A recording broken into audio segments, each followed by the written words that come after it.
अस्सलाम वालेकुम रहमतुल्लाहि बरकातहू। दोस्तों, एक बहुत बड़ी खबर और बहुत खुशी वाली खबर आपको बताने वाला हूँ। अगर आप भारत में रहते हैं, हिंदुस्तान के नागरिक हैं और अगर आपसे कोई बोले कि भैया आप हिंदुस्तान में रहते हैं, अपनी नागरिकता को साबित करने वाले कागजात को दिखाइए, तो अब आपको परेशान होने की ज़रूरत नहीं है। अब आपको बेचैन होने की ज़रूरत नहीं है, चूँकि एक बड़े पत्रकार हैं, उन्होंने एक बहुत बड़ी बात कही है। अगर आप उसे सुनिएगा तो आपका मिजाज, आपका दिल खुश हो जाएगा।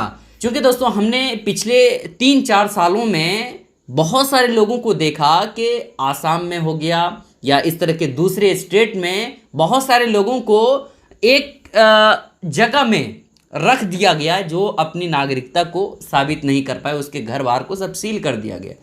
तो अब आपको परेशान होने की ज़रूरत नहीं है। अगर आपको कोई बोले कि अपनी नागरिकता को साबित करने वाले कागजात दिखाइए, तो अब आपके लिए खुशी की खबर है। आखिर पत्रकार ने क्या कुछ कहा है वो आपको सुना देते हैं। अगर मैं आपसे पूछूं कि आप कहां के सिटीजन हैं और अगर आपका जवाब है इंडिया के, तो अगला सवाल मैं आपसे पूछ सकता हूं कि क्या सबूत है कि आप इंडिया के सिटीजन हैं। आप अपनी जेब से या मोबाइल में रखे आधार कार्ड, पैन कार्ड या वोटर आईडी कार्ड को दिखाने लगेंगे। लेकिन रुकिए, ये सभी डॉक्यूमेंट आपकी भारत की नागरिकता साबित करने वाले डॉक्यूमेंट नहीं हो सकते। अब आप कहेंगे कि ऐसे कैसे? तो मेरे दोस्त, हाल ही में बॉम्बे हाई कोर्ट ने एक मामले की सुनवाई के दौरान कहा कि आधार कार्ड, पैन कार्ड या वोटर आईडी होने से कोई भारतीय नागरिक नहीं बन जाता है। ये दस्तावेज सिर्फ पहचान बताने के लिए हैं, यानी ये सिर्फ आपके आईडी प्रूफ है। अब दिमाग में सीधे से सवाल उठता है कि कौन सा डॉक्यूमेंट है जो भारतीय नागरिकता साबित कर सकता है। भारतीय नागरिकता को लेकर संविधान में कुछ प्रावधान है। उन शर्तों को पूरा करने वाला शख्स भारतीय नागरिक कहलाता है। पहले ये जान लेते हैं कि नागरिकता होती क्या है और ये क्यों जरूरी है। हर नागरिक और उसके देश के बीच एक कानूनी रिश्ता होता है और नागरिकता इसी रिश्ते को बांधने वाली एक डोर का काम करती है। यही नागरिकता देश के नागरिकों को कई किस्म के अधिकार और सुविधाएं देती हैं, जैसे वोट देने का अधिकार, कानूनी अधिकार, काम करने का अधिकार और सबसे बड़ी चीज अपनेपन का एहसास। किसे देश का नागरिक माना जाएगा और किसे नहीं, इसके लिए हर देश के अपने नियम कानून होते हैं। अब भारत की बात करें तो संविधान के आर्टिकल 5 से 11 में नागरिकता के बारे में बात कही गई है। इनके मुताबिक 26 जनवरी 1950 को संविधान बनने के समय भारत में रहने वाला हर वो व्यक्ति भारतीय नागरिक माना जाएगा जिसका जन्म भारत में हुआ हो या माता पिता में से किसी एक का जन्म भारत में हुआ हो। इसके अलावा इन आर्टिकल्स में पाकिस्तान से भारत आए शख्स जिनके माता पिता या दादा दादी अविभाजित भारत में पैदा हुए हों, या वो शख्स जो भारत से पाकिस्तान चले गए हों लेकिन बाद में फिर बसने के लिए भारत में लौट आए हों, या ऐसा व्यक्ति जिसके माता पिता या दादा दादी अविभाजित भारत में पैदा हुए हों लेकिन वो फिलहाल भारत के बाहर रह रहा हो, इन्हें भी भारतीय नागरिक माना गया है। संविधान लागू होने के बाद नागरिकता के दायरे को और विस्तार दिया गया और साल 1955 में एक और कानून आया, इसे नागरिकता कानून नाम दिया गया।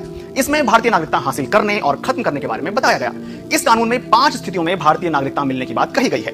जन्म के आधार पर, वंश के आधार पर, रजिस्ट्रेशन के आधार पर, नेचुरलाइजेशन के आधार पर, जिसमें कोई व्यक्ति कुछ शर्तों को पूरा कर भारतीय नागरिक बन सकता है, और कोई नया भूभाग भारत के हिस्से में आने की सूरत में। लेकिन सवाल तो यही है, आप भारत के नागरिक हैं, इसका सबूत क्या है? जवाहरलाल नेहरू यूनिवर्सिटी में डिपार्टमेंट ऑफ सोशियोलॉजी में प्रोफेसर विवेक कुमार बताते हैं कि भारत में नागरिकता साबित करने के लिए ऑफिशियल तौर पर कोई कागज नहीं दिया जाता। संविधान कहता है कि भारत में पैदा होने वाला हर शख्स भारतीय नागरिक है। भारत में पैदा होने वाली संतान या उसके वंशज भी भारतीय नागरिक माने जाते हैं। इसके अलावा भारत में पैदा हुआ शख्स जो अब बाहर रह रहा है, उसे भी भारतीय नागरिकता देने का इंतजाम है। भारत में जन्मे लोग बर्थ सर्टिफिकेट या जन्म प्रमाण पत्र दिखाकर साबित कर सकते हैं कि उनका जन्म भारत में हुआ है और इस लिहाज से वो भारत के नागरिक हुए। जन्म प्रमाण पत्र ग्राम पंचायत, नगर पालिका या फिर नगर निगम जारी करता है। अगर जन्म प्रमाण पत्र नहीं है तो आप आवेदन करके इसे बनवा सकते हैं। इसके लिए फॉर्म भरना होता है। ये फॉर्म ऑनलाइन या ऑफलाइन दोनों तरीकों से भरकर जमा कर सकते हैं। ऑनलाइन फॉर्म, ये जो आप वेबसाइट देख रहे हैं, इससे भी मिल जाएगा। इसे भरकर नजदीकी जन्म और मृत्यु रजिस्ट्रेशन ऑफिस में देना होगा। बर्थ सर्टिफिकेट के लिए आधिकारिक जन्म पंजीकरण पोर्टल पर ऑनलाइन अप्लाई कर सकते हैं। आवेदन मंजूर होने के बाद आपको बर्थ सर्टिफिकेट जारी कर दिया जाएगा। बर्थ सर्टिफिकेट में जन्म स्थान लिखा होता है जो जन्म के आधार पर भारतीय नागरिकता की शर्त को पूरा करता है। वहीं रजिस्ट्रेशन यानी सेक्शन 5 और नेचुरलाइजेशन यानी सेक्शन 6 के तहत भारतीय नागरिक बने लोगों को एक सर्टिफिकेट जारी किया जाता है। इन पर भारत सरकार के अंडर सेक्रेटरी या उससे ऊपर की रैंक के अधिकारी के साइन होते हैं। ये सर्टिफिकेट ही उनके लिए भारतीय नागरिकता के डॉक्यूमेंट की तरह काम करता है। फिर सवाल आता है कि passport, Aadhaar card, PAN card, voter ID और राशन कार्ड, इनका क्या काम है? ये सभी डॉक्यूमेंट पहचान पत्र या निवास प्रमाण के तौर पर या अलग अलग सरकारी सुविधाओं का लाभ उठाने के लिए काम आते हैं। इनसे आपकी नागरिकता तय नहीं होती। इन सभी डॉक्यूमेंट्स के जरिए ना तो आपको नागरिकता दी जा सकती है और ये कागज ना होने की सूरत में आपकी नागरिकता छीनी भी नहीं जा सकती। तो अब अगर आपसे कोई पूछे कि अपनी नागरिकता का सबूत दिखाओ, तो उन्हें पहले ये वीडियो। जैसा कि आपने पत्रकार साहब से सुना कि अगर कोई शख्स नागरिकता साबित करने के कागजात मांगता है तो मेरी ये वीडियो दिखा दीजिए और उनको समझा दीजिए कि हकीकत क्या है। ठीक है, अब रह गया मामला कि Aadhaar card, driving licence, PAN card, है ना, और वोटर कार्ड, ये सब किस काम के लिए आते हैं।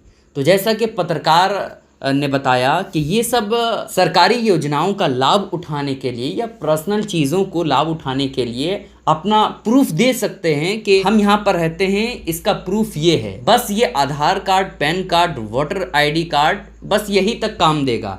और नागरिकता साबित करने के लिए सबसे भारी भरकम और सबसे इम्पोर्टेंट जो चीज़ है वो है बर्थ सर्टिफिकेट। हाँ, जिसे जन्म प्रमाण पत्र कहा जाता है, वो होना चाहिए, हर शख्स के पास होना चाहिए।